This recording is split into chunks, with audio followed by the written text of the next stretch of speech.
সালাতুল লাইল রাতের নামাজ। কোন নামাজটা? এটা রাতের নামাজ। যত নফল ইবাদত নামাজ আমরা পড়ি, আউয়াবিন পড়ি, ইশাক পড়ি, চাষ পড়ি, আর অনেক নামাজ আমরা আলহামদুলিল্লাহ অনেকেই পড়ে মাশাআল্লাহ।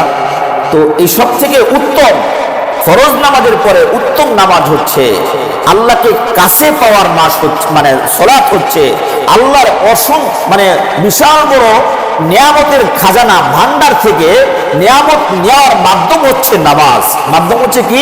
নামাজ। আর সমস্ত নফলের মধ্যে সব থেকে বড় উত্তম হলো সালাতুল লাইল, তাহাজ্জুদের নামাজ। তাহাজ্জুদের নামাজ, সালাতুল লাইল, তাহাজ্জুদের নামাজ যখন মানুষ পড়ে, আল্লাহ রাব্বুল আলামিন, হাদিসের মধ্যে আসছে আল্লাহ রাব্বুল আলামিন প্রথম আসমানে কুদরতি ভাবে নেমে আসেন এবং বলতে থাকেন, আব্দুল করিম, আব্দুল জব্বার, কি চাও তুমি আমার কাছে? তোমার কি সমস্যা? তুমি অসুস্থ, অনেক জায়গায় ডাক্তার দেখাইছো, তুমি সুস্থ হচ্ছ না, তুমি আমার কাছে চাও, আমি তোমাকে রোগ মুক্ত করে দেব। তোমার অভাব আছে, তুমি আমার কুদরতি পায়ে সেজদা দাও, ওঠো, তুমি আমার কুদরতি পায়ে সেজদা দিয়ে বলো, রব আমার রিজিকের প্রশস্ততা দান করো। আমি রব তোমাকে রিজিকের প্রশস্ততা দান করো।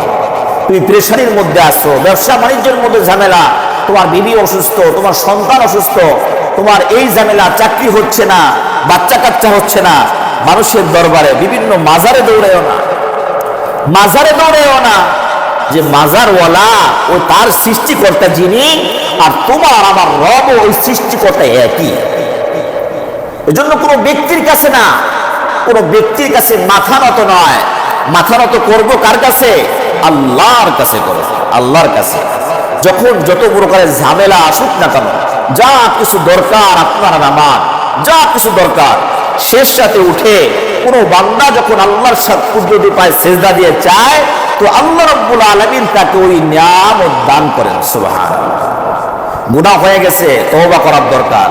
শেষ রাতে উঠা সারা বাংলাদেশের মানুষ, পৃথিবীর মানুষ যখন ঘুমায়, পৃথিবীর বলা যাবে আবার অন্য জায়গায় রাত দিন, মানুষ যখন ঘুমে আসে, আপনি আমি যেখানে আসি, তো তখন সবাই ঘুমে, আপনি তখন আল্লাহ পাকের প্রেমে, মোহাব্বত, ইশকে আর ভালোবাসায় উঠে গেছেন। উঠে আল্লাহ পাকের কুদরতি পায়ে সিজদা দিতেছেন আর কাঁদতেছেন আর বলতেছেন, আহা এখন তো সবাই ঘুমে, আল্লাহ এই দিলটা তো তোমার জন্য, আল্লাহ এই দিলটা তোমার জন্য, সব কিছু থেকে দিলকে খালি করে দিচ্ছে, আল্লাহ তোমার ইশক আর ভালোবাসা আমার অন্তরের মধ্যে পয়দা করে দাও, আমার যা কিছু দরকার তুমি রব দিয়ে দাও। সালাতুল লাইল আফজালুস সিয়ামি বা'দা রমাদান শাহরুল্লাহিল মুহাররম ওয়া আফজালুস সালাতি বা'দাল ফরিযা সালাতুল লাইল।